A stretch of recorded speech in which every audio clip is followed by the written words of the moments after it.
I've had an experience that is exceedingly rare and valuable and treasured and precious, and it's probably something that none of you have ever experienced before. Richard Green has told me a story. Now, I know probably none of you who know Richard have ever been told a story by him, and so I'm sure that you have never had the experience of when he starts a story, but that story requires him to tell another story, which before he gets to the end of that story and goes back to the original story, there's actually another story you've really got to know if the second story is going to make sense, but then you've got to finish the third story, the second story, the first story before you get to the first story, and when you get midway through the first story, you get next to the next story. Sometimes, does anybody know if Richard's watching this online?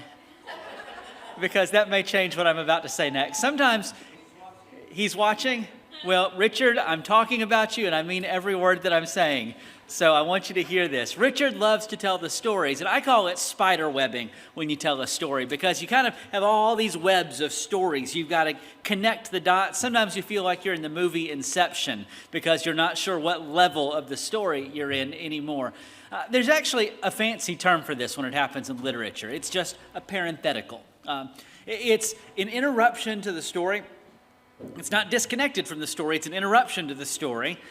And really, you could take that whole section out and just continue without it, so long as you understood what was in it to start with. Does that kind of make sense? It's a parenthesis. Hebrews 5 introduces us to one of those. This is kind of what we've dealt with in the last couple of weeks working through Hebrews. Hebrews 5 is telling us that Jesus is this great high priest. Then all of a sudden, you get to the end of chapter 5 and the beginning of chapter 6, and it feels like we shift gears without using the clutch. I mean, we throw the transmission in another gear, and we get these warnings about not falling away, these warnings about not rejecting Jesus, these warnings about not being hard of hearing. But then when we get to the end of chapter 6 and the beginning of chapter 7, we are right back where we started. We close that parenthetical. We had the opening and the closing. I can show this to you in the text if you're not following me. Hebrews 5, right before it starts, you get this line about how Jesus is a high priest forever according to the order of Melchizedek. And then right at the end of the parenthetical, you get Hebrews 6, 19 through 20, where Jesus is a high priest forever. You see how these two texts are just almost verbatim in the same things they say, the same ideas they contain? That's one of the clues that it's kind of a parenthesis. Well, today's sermon is one of those. I've got to share with you about 5 different things, and they're kind of nested to bring you back to the main theme, because I noticed this morning when I told you I was going to preach from Hebrews 7 about Jesus as a high priest after the order of Melchizedek, I didn't see anybody in the room go, yes, that's what I was hoping to hear this morning, except for Connie. And we know that that's Connie, and well, she's cool, but the rest of you guys just don't get this. She's studied it more than you have, okay? So we got to work through some stuff. And forgive me if this is a weird thing to say at the beginning of a sermon. I really need your help today because there's a lot of work we've got to do together if we're going to get to where we need to get in this lesson. A couple of weeks ago, we talked about Jesus as a high priest. And the problem is you and I, when you hear the word priest, we don't have any reaction. Or frankly, if we have a reaction, it's not a real positive reaction because we're not used to dealing with priests in our lives. Priests are kind of a whole other class of people. So we had to do some work. We had to go through a parenthesis to appreciate why it means a lot that Jesus is our high priest, that he stands between us and God. That was really important for us. This week, we've got to go a couple of parentheses levels deeper into the story to talk about why Jesus being a high priest after the order of Melchizedek is so important. Okay, buckle up. Let's see what we can do. When we talk about priests in the Bible, we're usually talking about Levites, not Levi's, Levites. Levi was one of the 12 sons of Jacob. Do you remember this Old Testament stuff? If you're in Carolyn's Bible class at some point, if you can memorize the 12 sons of Jacob, you can eventually get some cupcakes, I think is how it works. Grown-ups, I'm sorry, all you get is heaven points, so keep that in mind. Now, the Levites were one tribe of the 12 tribes of Israel. I feel that same way too, buddy. I get you. Try me in 25 minutes and we'll see if we're really on the same page. Okay, the Levites were one of the 12 tribes of Israel. And the Levites had within them Aaron, who was the father of the priesthood. Do you know the backstory behind that? I'm going to guess you didn't because most of us don't. In Numbers 16, I want to take you to a story where it all goes wrong. So this is kind of our second level of the parentheses, and we're going to work backwards to it. Number 16, if you have your Bible. There's a guy named Korah. Does that name ring a bell to you, Korah? He's mentioned in the New Testament as a not-so-good guy. He leads a rebellion in number 16, verse 3, against Aaron. And here's what he says. He gathers up a whole bunch of people with him, and he says, hey, Moses, you and Aaron, you guys have gone too far, because everybody here is holy. Everybody here is special. Why do you think you're so special? I'll tell you, Korah sort of sounds like the snowflake.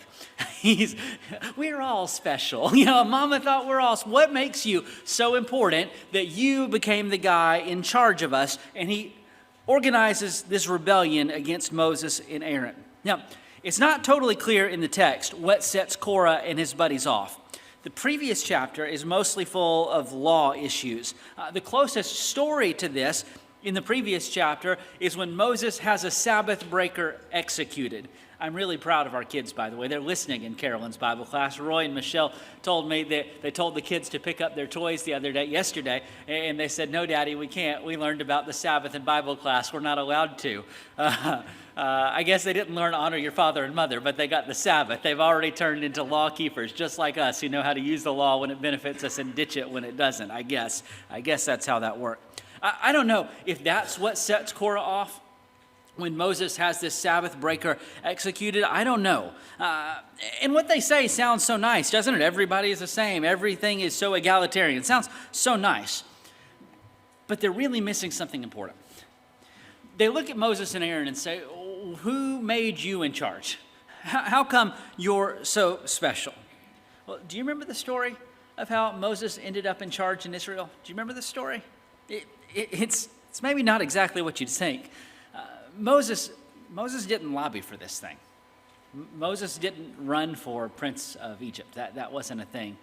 Leslie and I were in North Carolina yesterday, and there were road signs for a guy running. I don't even know what office he was running for, but his name was Forrest, and the road sign said, "Run, Forrest, run." I think I'm going to vote for him in North Carolina just because I like the sign. It seemed like a good idea. But Moses didn't campaign for this. You remember how Moses became Moses? Well, I don't think it was his idea when he was a baby to have Pharaoh try to kill all the boy Hebrew children. You remember that story? And I don't think it was his idea to have his mom build a little boat and put him in the river. You remember this story? And I don't think he came up with the plan to have Pharaoh's daughter notice the kid in the river. Do you remember that story from Sunday school way back when? Do you remember?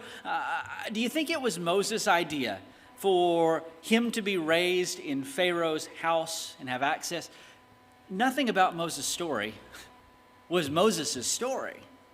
Everything about Moses' story was the hand of providence. It was the hand of God working through him. It's a crazy story. Nothing about Moses is the mark of a man who says, "I will rise through the ranks one day." Especially when he finds himself out in the middle of a wilderness that he's in because he lost his temper and killed a man, and he's now living as a fugitive in the middle of nowhere when all of a sudden a burning bush shows up. And by the way, you know how I know Moses didn't have any ambition? What was his response to the burning bush when God said, "I want you to be my guy"? Do you remember? Give me a one-word answer. Oh, no! He didn't want to do it. And he made all of these excuses. Who am I? Who are you? I can't do it. And by the way, do you know how Aaron got sucked into being the number 2 guy in Israel? He had the misfortune of being Moses' brother. When Moses makes all these excuses, God says, "That's all right. You got a brother. Send him." Deacons, this is what happens when you miss a deacons meeting. You get sucked into new responsibility. It's the same principle that happens all the way throughout history. Aaron ended up with a job, not because Aaron was gunning for it, not because Moses was gunning for it, but because God said, "Yeah, and he's going to go with you." It's a crazy, crazy story. That's how Moses and Aaron ended up in this job. How did that work out? Was Moses particularly happy about his job as the leader of Israel?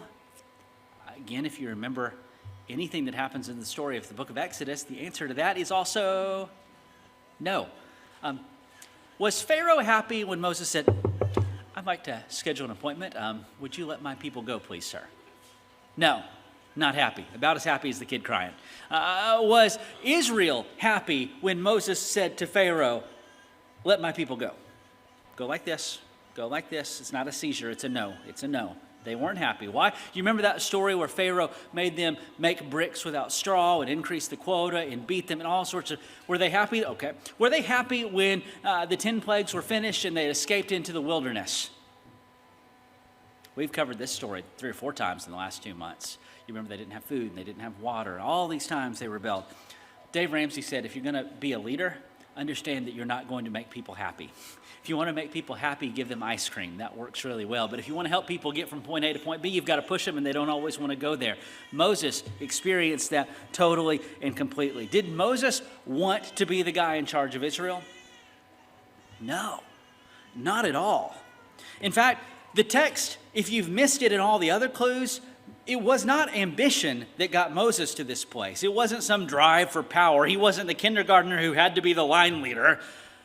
He was, the Bible says, the meekest man on the earth. King James uses the word humble in this verse. Moses didn't get here like some politician who kept trying to climb the ladder higher and higher and higher and higher. Well, how did Moses and Aaron end up in this place?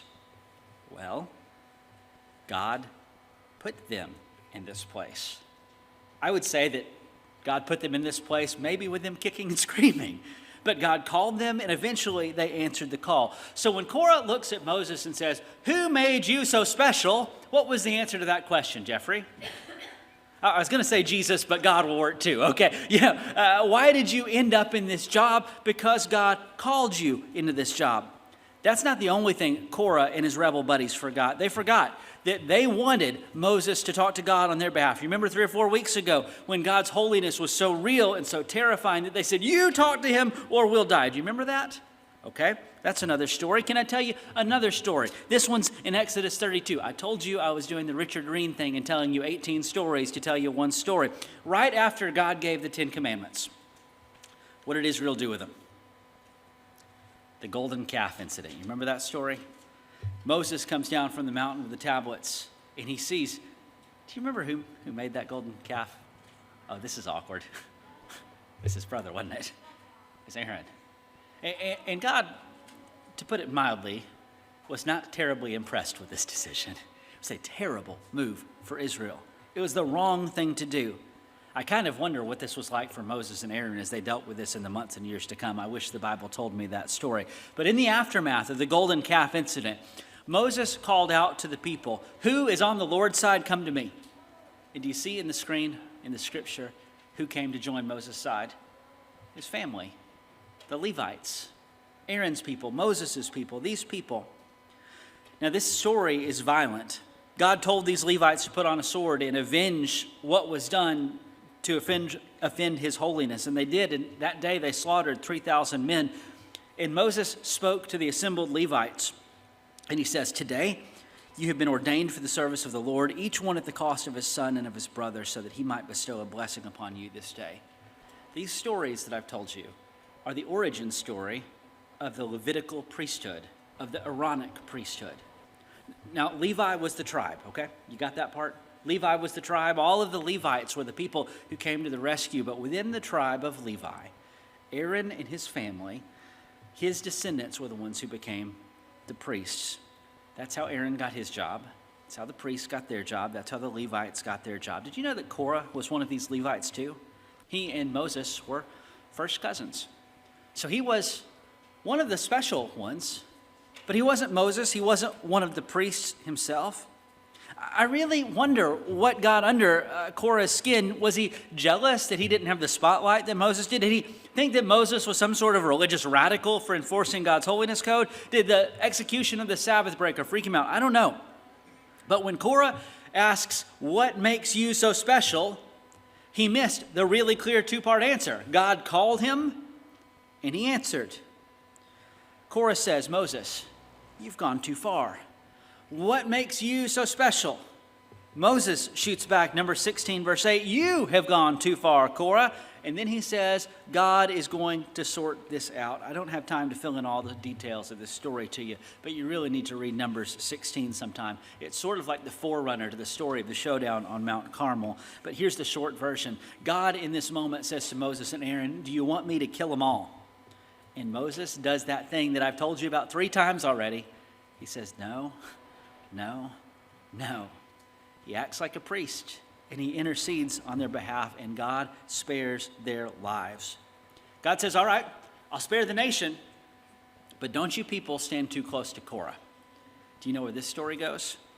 This is when God causes the ground to open up and swallow these rebels. It's a crazy story. The Bible says that they took their family and their goods and everything they possessed and took them straight to Sheol, to the grave, and they perished from the midst of the assembly. And the story's not even over yet. You go to verse 35. Then, after the ground swallows up Korah and his buddies, fire comes from the heavens and consumes 250 men who are offering sacrifices, offering incense, some of these buddies of Korah. I don't think that God could do much more to make it clear that he had chosen Aaron and chosen the Levites for this particular job. Yet some people didn't like it. They rebelled against it. They fought against it. It's a strange story. But God wants to make sure this point is clearly made. In verse 38, those guys who are offering incense, they were holding these censers, these metal objects where you put the coal in and you put the incense in, and it kind of allowed it to burn and waft that smell around. They were killed in the act of offering that incense.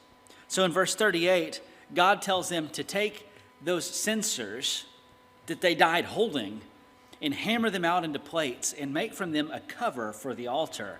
And he did this, verse 38 says, to be a reminder to the people of Israel that no outsider who's not of the descendants of Aaron should draw near to burn incense before the Lord, lest he become like Korah and his company. Okay, I'm 17 minutes in. What do you know so far? You know that the priests had a very special job from a special family. You know that they had this job not because they were trying to climb the Israelite career ladder. They had this job because God called them to it, and they responded to that call. And this was something that God took very, very seriously. By the way, this story's not even done yet, because if you look at the very next day in verse 41, the people started grumbling about Moses and Aaron being in charge again, and they missed the point. This is the story. There's just so much repetition. If you read one of these stories, you feel like you read it all because we keep doing the same dumb things every single time. God offers to consume all of Israel again. And Moses says no again. In fact, Aaron this time literally stands in the gap between the living and the dead and stops the plague. He does that ultimate priestly thing in that moment. It's an incredibly powerful story. God says, I'm going to put this thing to bed one last time. So he has all 12 tribe heads bring their staffs. And a staff was more than just a walking stick. It was that. But it was something that was passed down from generation to generation. And in Genesis, 34, 38, Judah and Tamar, Judah is identified by his staff. It's a big deal to have this staff. So he says, write your name on your staff, throw it in the tent of meeting, and whichever staff starts growing like a tree, that's the one I picked. You remember the story, Aaron's rod that budded? You learned about this probably in Sunday school a long time ago. That was God's way of saying, once and for all, stop with the arguing. I chose from the tribe of Levi, Aaron and his descendants to be my priests. That's why Aaron's rod budded, if you've read this story. And the whole point of this, verse 5 of chapter 17, was to keep Israel from grumbling about Moses and Aaron. Here we are again. I'm on page 4 of my notes on a sermon on Hebrews 7, and I haven't mentioned Hebrews 7. The argument of Hebrews 7 is that Jesus is a priest forever after the order of Melchizedek. Everything I've told you so far is about the Levitical or Aaronic priesthood. Let me tell you why this text matters. In the book of Hebrews, the biggest problem people faced, the biggest temptation they faced, was to give up on Jesus. We talked about that in the strong warning section last week. Some people were tempted to say, I am done with Jesus. And it makes sense.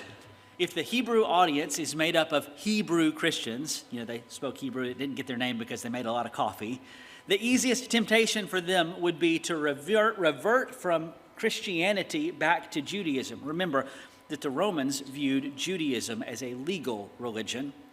Anything else was an illegal religion, so Christianity wouldn't be safe. Remember that the first waves of persecution against Christians didn't come from the Romans, it came from inside of Judaism. So the easiest way to make the pain stop would be go back to Judaism But there's a problem with leaving Christianity for Judaism. You see, if Dennis died yesterday, and I saw Dennis walking around today, and I know that Dennis has been raised from the dead, it's really hard to argue with the dead guy who's alive. And so Christians are people who have been following Jesus Christ, the man who has been raised from the dead. And it's really hard to argue with that. So what the devil is going to do is he's going to try to give you some reasons that sound legitimate to dismiss him. That's exactly what the scribes and the Pharisees did. That they tried to call him a sinner. They tried to call him a friend of tax collectors and sinners. They couldn't discredit the fact that he had done miracles. So do you remember what they did? They tried to say that he did those miracles by the power of the devil, not by the power of God. They tried to do anything they could to discredit that story. So one of the things that a thinking Jewish person might have done to try to discredit Jesus is this. They might say, you say this Jesus is this priest, but that's a problem. What's the problem? Well, what tribe was Jesus from? Do you remember? Sometimes we say that he is the Lion of the tribe of Judah. Now, which tribe did the priests come from? If you really are not following me yet, you could just say not Judah. So that's a problem, right? That's a big question mark. Is he qualified to be this thing? No, he's not. Now I know he's an imposter. I can turn him off. Do you see how that would give some legitimacy? This was a really weird section of the sermon to write, by the way. I don't often sit and write a few paragraphs of a sermon justifying reasons to turn your back on Jesus. But that's one of the things you have to think about if you're thinking about Hebrews. Why might someone be able to rationalize giving up on Jesus? That might be a way they got to it.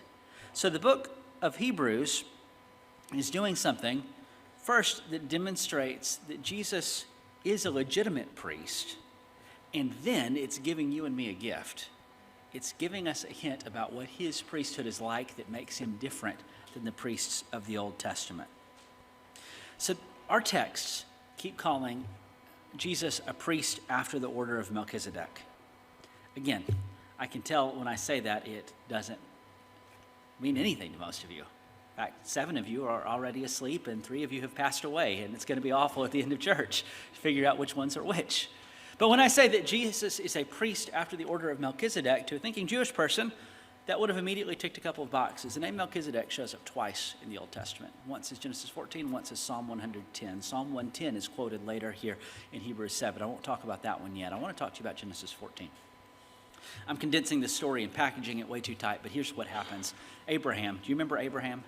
Who was Abraham? Well, there's a great definition, not Jesus, Jeff, but your answer usually works. It didn't work that time. Who was Abraham? You know Abraham. Father Abraham had many sons. You know, he is the father of the faithful. He is the leader of the people. He's the one who received God's covenant promise. He is the starting point of Israel. He's the man. Now, there's a story in Genesis 14 where a whole bunch of kings go to war, and it's bad, and it's bad, and it's bad. But Abraham comes in, and by the power of God, there's a rescue thing that happens. Some really cool stuff. And at the end of that rescue, Abraham and Melchizedek meet. Now, Abraham is on the side of the rescuers, if I read the text correctly. Abraham's on the side of the rescuers, but when he meets Melchizedek, do you know what Abraham does? He says, "Whoa, you are great." And then he pulls out his wallet and he says, "You can have 1/10 of everything I have." I've got to tell you, I have never had that experience in my life.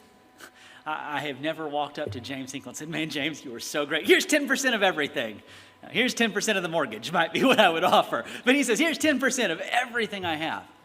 Now that's really, really particularly crazy, not just because it's an extravagant gift for one person to give to another, but especially since Abraham was on the side of the rescuers, not the rescued. Again, can you imagine? I'm over here, I'm doing CPR on Eric, and all of a sudden, just like in the movie, he kind of, he coughs and he comes back to life, and I say, "Eric, oh, I'm so glad that you're safe. Here, have 10% of everything I have." No, that's backwards. Eric is so happy to be alive, he reaches up and kisses me and then hands me his wallet and says, "Take whatever you want." That's the way that works. So when Abraham falls before Melchizedek and says, "Here's all of this stuff," that should make everybody's head go, "Huh? this is backwards. You remember that in the Jewish mind, there was nobody greater than Abraham. And here's Abraham saying, Melchizedek, you're greater than me. And I'm not reading you the text because it's so obvious on the screen behind me. Hebrews 7 through 8. We have Abraham giving gifts to Melchizedek. That tells us somehow that Melchizedek is greater than Abraham. Okay. So what? Why does this matter? We're getting there. I hope that you can smell it. I hope that you can smell that we're getting there. Do you remember in the book of Galatians? Oh, good night. Is this story number 7? I've got to tell you to get to this first story. I'm telling a Richard Green story right now. Do you remember in the book of Galatians? The big problem was that some of the people were trying to go back to Judaism instead of trusting in Jesus for their salvation. Does that sound familiar at all in Hebrews? Does that sound like something I said 4 minutes ago? Because I said it 4 minutes ago. That was the problem in the book of Galatians.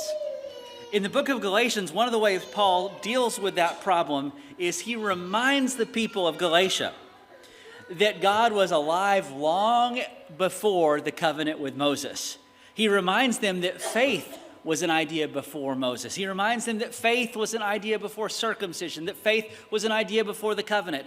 He reminds them that there is something older and greater than Moses. In Hebrews, we're doing the exact same thing. The author is reminding the church the Levitical priests were very important. But did you know there's an idea older than them? There's this Melchizedek guy. When Hebrews says that Jesus is a Melchizedekian priest, it tells us that he predates Moses. He exists before the Levitical system. That's a big deal. Because these Jews would have been saying, this Jesus, he's a Johnny-come-lately. He's a new guy on the block. He's upending this stuff. We had the Levites for thousands of years. That was perfectly good. What do we need this new stuff for? Hebrews says, let me tell you about something before you're remembering. Let me tell you about Melchizedek. Jesus is a priest like him. Another thing that you might realize is Melchizedek is greater than Abraham. So that means this is something that's greater than Judaism. It also tells us that Melchizedek comes before Aaron, before Judaism. I could tell you about how Aaron's great, I think it's 4 great-grandpas was Abraham. Hebrews 7, 9 through 10 is even kind of funny because it imagines Levi in his great-grandfather's loins paying tithes to the one. And it's just kind of a funny picture. Melchizedek is more powerful, is greater than the Levites. The Levites received 10% from Israel, but in this story before Levi was even born, he's giving 10% to Melchizedek. It's just a way of saying that Melchizedek is incredibly great. Let me spell out the reasons for you that this matters. Jesus is a better priest than Levi or the Aaronic priesthood because his priesthood is older, okay? It's the original thing. He's always been God's plan. This is not something new. Number 2, his priesthood is greater.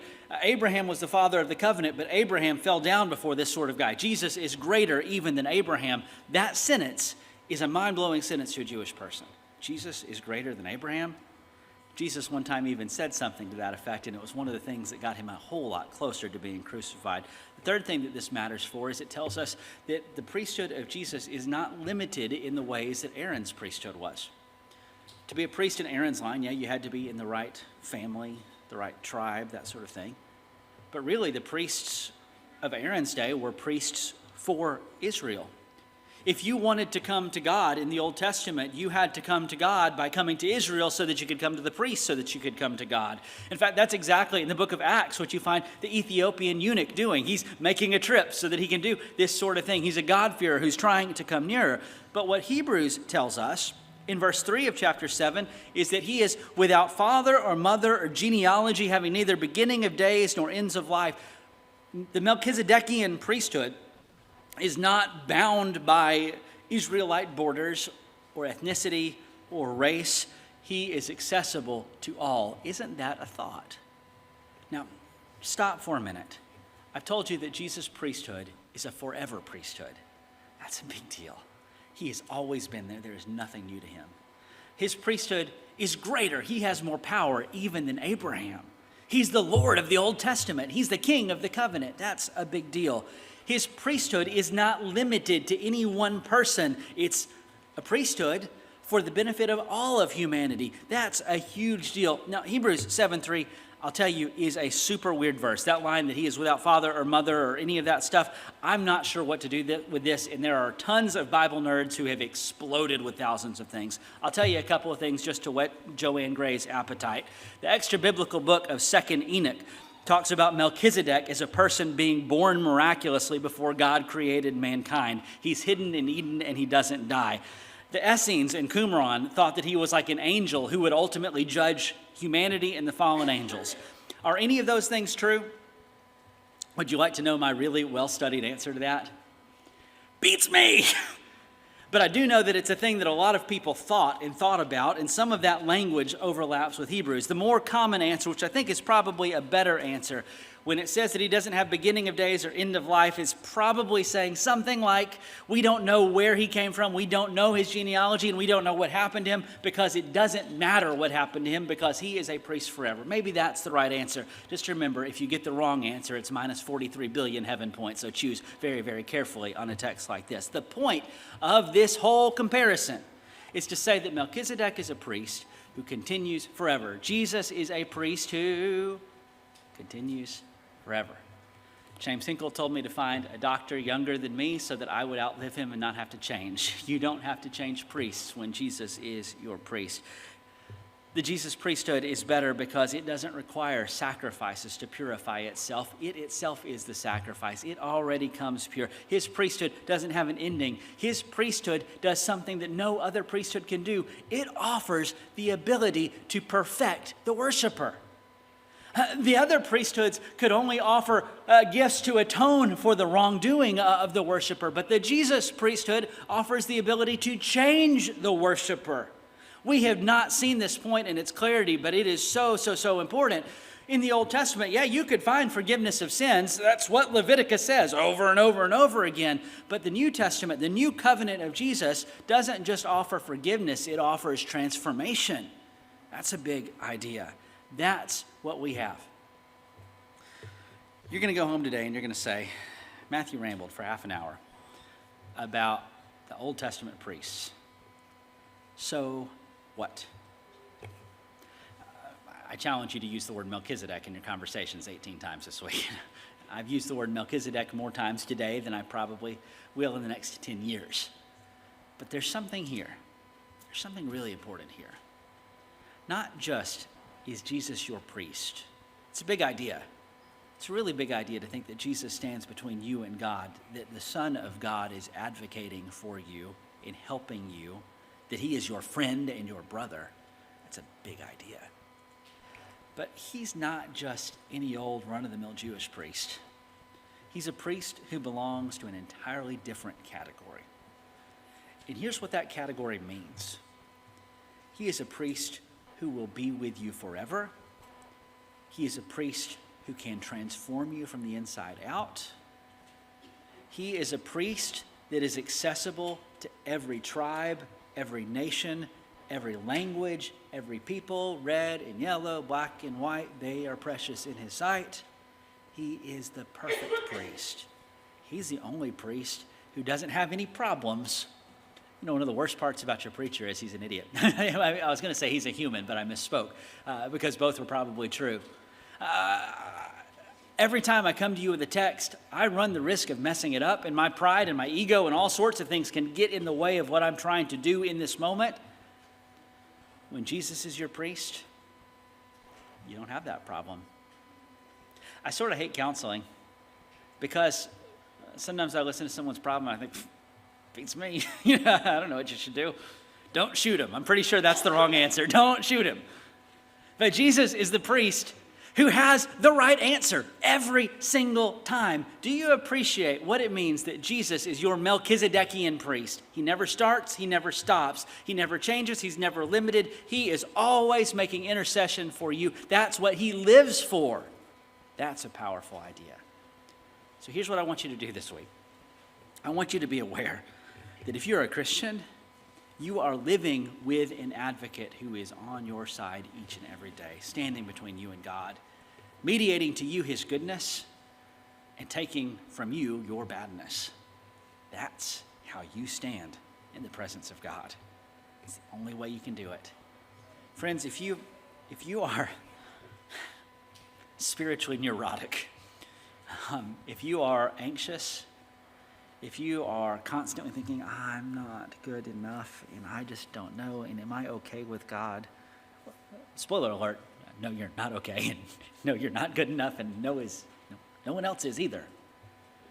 The only answer that can give you confidence is found on the cross of Jesus Christ. So trust him. It's the only way. Let's stand and sing.